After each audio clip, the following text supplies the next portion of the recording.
সম্মানিত হাজিরিন, আমাদের কুরবানির ব্যাপারে অনেকের বিভ্রান্তিমূলক ধারণা রয়েছে। সঠিক মাসআলাগুলি না জানার কারণে আমরা অনেক ধরনের ভুল করে থাকি। এর মধ্যে একটি গুরুত্বপূর্ণ বিষয় হচ্ছে, আমাদের সমাজে দেখা যায় যে বাবা থাকতে ছেলের নামে কিসের কুরবানি। তার মানে হচ্ছে বাবা বেঁচে আছে, কুরবানি দিলে বাবার নামে দিতে হবে বা বাবার পক্ষ থেকে দিতে হবে, সন্তানের পক্ষ থেকে কুরবানি দেওয়া যাবে না। এটা হচ্ছে আমাদের একটা সামাজিক প্রথা, সামাজিক প্রচলন।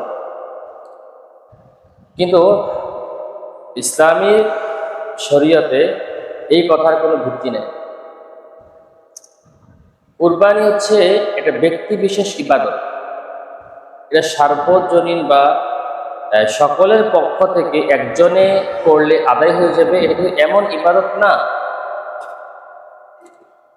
যেমন আপনার উপর নামাজ ফরজ, আপনাকে পড়তে হবে, এমন না যে আমার পক্ষ থেকে কেউ নামাজটা পড়লে আমার আদায় হয়ে যায়, এটা এমন।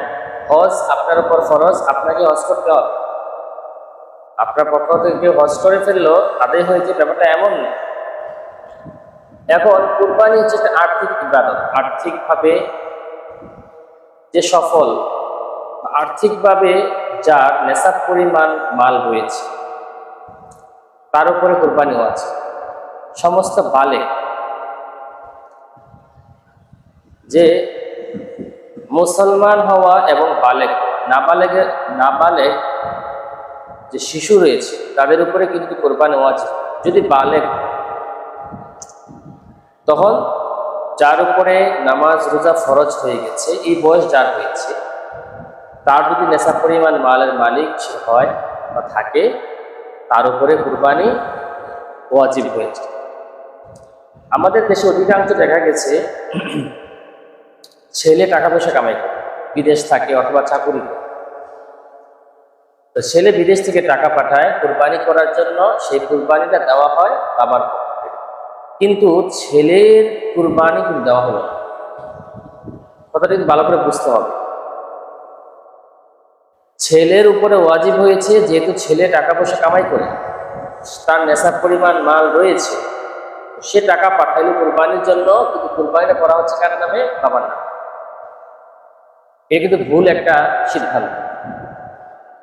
হ্যাঁ, যদি এমনটা হয়, ছেলের নামে কুরবানি 1 ভাগ দিবে, তারপরে বাবার নামেও সে 1 ভাগ দিবে।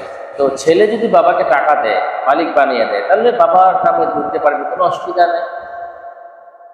কিন্তু ছেলের নামে কুরবানি না দিয়ে যদি ছেলের ওয়াজিবটা রয়ে গেল, আদায় করলো না, কিন্তু বাবার নামে দিল, ছেলের কুরবানি তো আদায় হলো।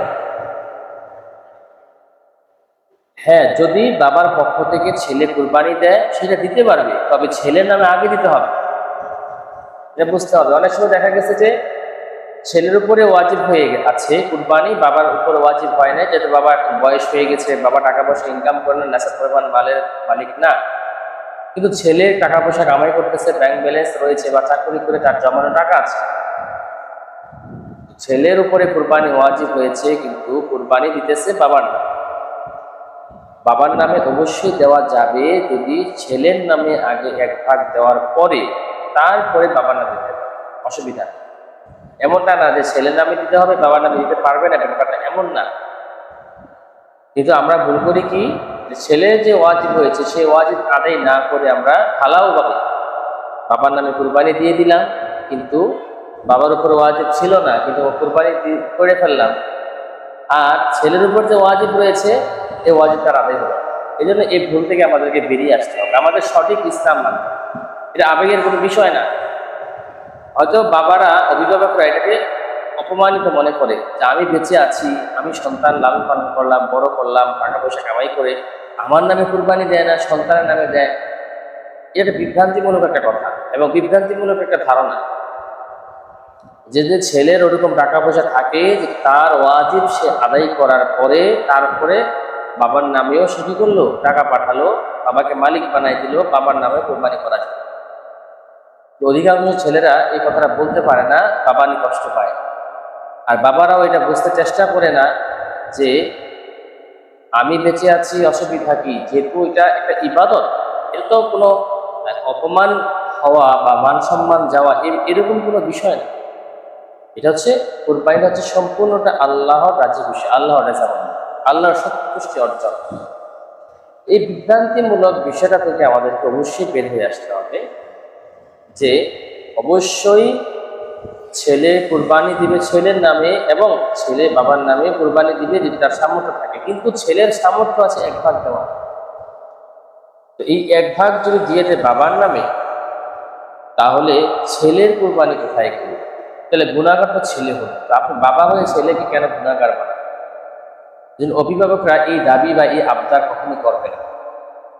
আপনারা বলে দিবেন যে বাবা, তোমার কুরবানি তুমি করো, যদি তোমার সামর্থ্য থাকে আমার নামে 1 ভাগ দিতে দিবা, আর যদি সামর্থ্য না থাকে, যেহেতু তোমার উপর এটা বিধান ওয়াজিব হয়েছে, তাহলে তোমারটা তুমি আগে আদায় করো। সন্তানকে সহযোগিতা করো।